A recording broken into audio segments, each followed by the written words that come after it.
Bonjour à tous. J'ai décidé de faire une série de vidéos qui racontent une histoire à partir de personnages fictifs. La particularité de ces personnages, c'est qu'ils ont tous une personnalité financière un peu poussée à l'extrême. Le but que je souhaite obtenir en faisant cette série de mini-vidéos, c'est déjà de voir si le sujet dans lequel je me plonge depuis plus de 2 ans et que j'étudie depuis plus de 2 ans maintenant, il a un intérêt pour quelqu'un d'autre que moi. Et surtout, j'ai envie de voir à travers ces histoires vos réactions, savoir si ça vous impacte, savoir si ça vous donne envie de réagir, et je suis curieuse de voir comment vous allez réagir. J'espère qu'il y aura plein de réactions. Que vous mettiez en pour ou en contre mes personnages, ça peut être très très amusant. Tous les personnages sont fictifs. Il faut juste que vous sachiez que dans le travail que je fais depuis 2 ans, j'ai déterminé l'existence de 7 personnalités financières bien typées, bien particulières. Si vous vous rendez compte que vous réagissez émotionnellement d'une façon très importante à certaines de ces histoires, rejoignez-moi au sein du groupe Facebook que j'ai ouvert il n'y a pas longtemps qui s'appelle Couple en conflit à cause de l'argent. Je vais vous mettre le lien en bas parce que c'est dans cet espace-là que je répondrai à vos commentaires et que je rajouterai soit des exercices à faire pour vous aider à prendre conscience des implications de votre personnalité financière à vous. Je serai à même d'être dans des échanges directs avec vous sur ce groupe-là et j'apporterai énormément d'informations qui seront en parallèle en fait de ces petites vidéos. Eric habite depuis 10 ans dans l'appartement que sa grand-mère occupait. C'est un bel appartement de 70 mètres carrés dans un quartier qui a pris de la valeur au fil des ans et pour lequel il paye la toute petite somme de 300 € par mois, là où les loyers alentours ont grimpé en flèche à 600 voire 900 € par mois pour la même surface. Eric est en retard ce matin lorsqu'il sort précipitamment de son appartement pour se retrouver nez à nez avec le concierge de l'immeuble. À cet instant de sa vie, il ne s'attend absolument pas à ce qui va suivre. Quelques instants plus tard, c'est livide et la peur au ventre qu'il retourne chez lui pour appeler sa femme. Eric a moins de 15 jours pour leur trouver un nouvel appartement pour sa femme et lui, y déménager toutes leurs affaires et passer un coup de peinture sur les murs pour ne pas avoir à avancer les frais d'une remise en état avant la vente. Alors, vous vous demandez certainement, à ce moment-là de l'histoire, pourquoi Eric se retrouve dans cette situation. J'y viens. Je viens de vous dire qu'il était livide avec la peur au ventre. Et vous imaginez sans doute que c'est parce qu'il vient d'apprendre qu'il lui reste 2 semaines pour trouver un appartement et tout ce qui va avec, non? Eh bien, pas du tout.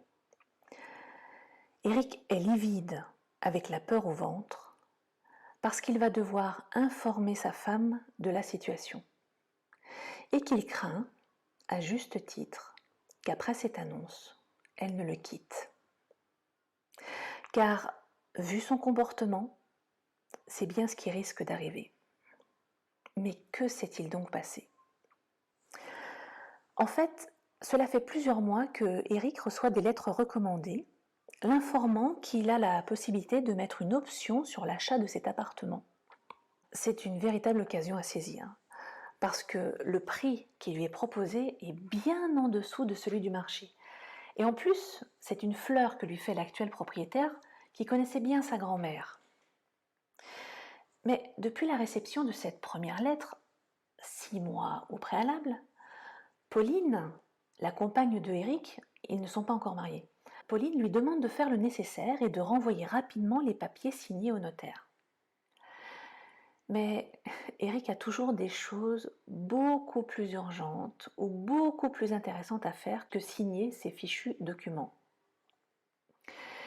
Et comme beaucoup d'autres courriers, comme les factures, les déclarations d'impôts et tout ce genre de papiers, Eric a plutôt tendance à s'en occuper au dernier moment ou à s'organiser pour que ce soit Pauline qui s'en occupe avant lui. Eric en fait a une personnalité financière de type évitant.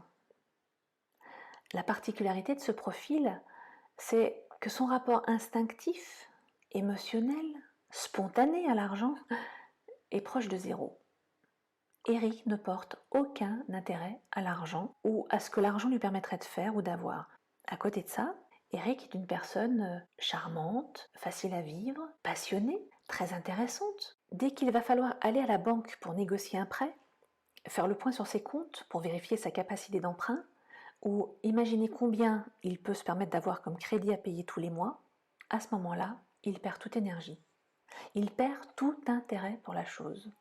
Et il va se mettre en place un processus où spontanément, Eric va trouver des choses beaucoup plus urgentes ou prioritaires à faire. Et selon Eric, les urgences vont être par exemple d'apprendre la maîtrise de 10 accords de guitare à proposer le mois prochain pour la chorale du lycée. Voilà, ça peut être le type d'urgence qui va prendre le dessus. Ou bien, pour faire plaisir à Pauline, s'inquiéter de trouver une solution pour réparer l'ordinateur afin qu'elle puisse l'utiliser rapidement. Est-ce que vous pourriez vous retrouver dans une situation comme celle d'Eric? Allez, soyez honnête, on est entre nous. Et vous feriez quoi, vous, à la place de Pauline? Ce que je vous invite à faire, là, c'est à repérer quel jugement vous portez sur cette histoire. Est-ce que c'est une histoire dans laquelle vous pouvez vous projeter parce qu'elle fait écho à quelque chose que vous avez déjà vécu, entendu ou qui fait partie de votre histoire familiale ou amicale? Ou est-ce que c'est une histoire qui est complètement aberrante, absurde et qui du coup a aucun intérêt? Parce que si c'est ça, ça parle aussi de vous et ça parle de votre histoire. Donc, quelles que soient vos réactions, j'aimerais bien les connaître. Donc venez les partager sur le groupe Facebook que j'ai ouvert il n'y a pas longtemps et dans lequel je continuerai la suite de cette histoire. À bientôt!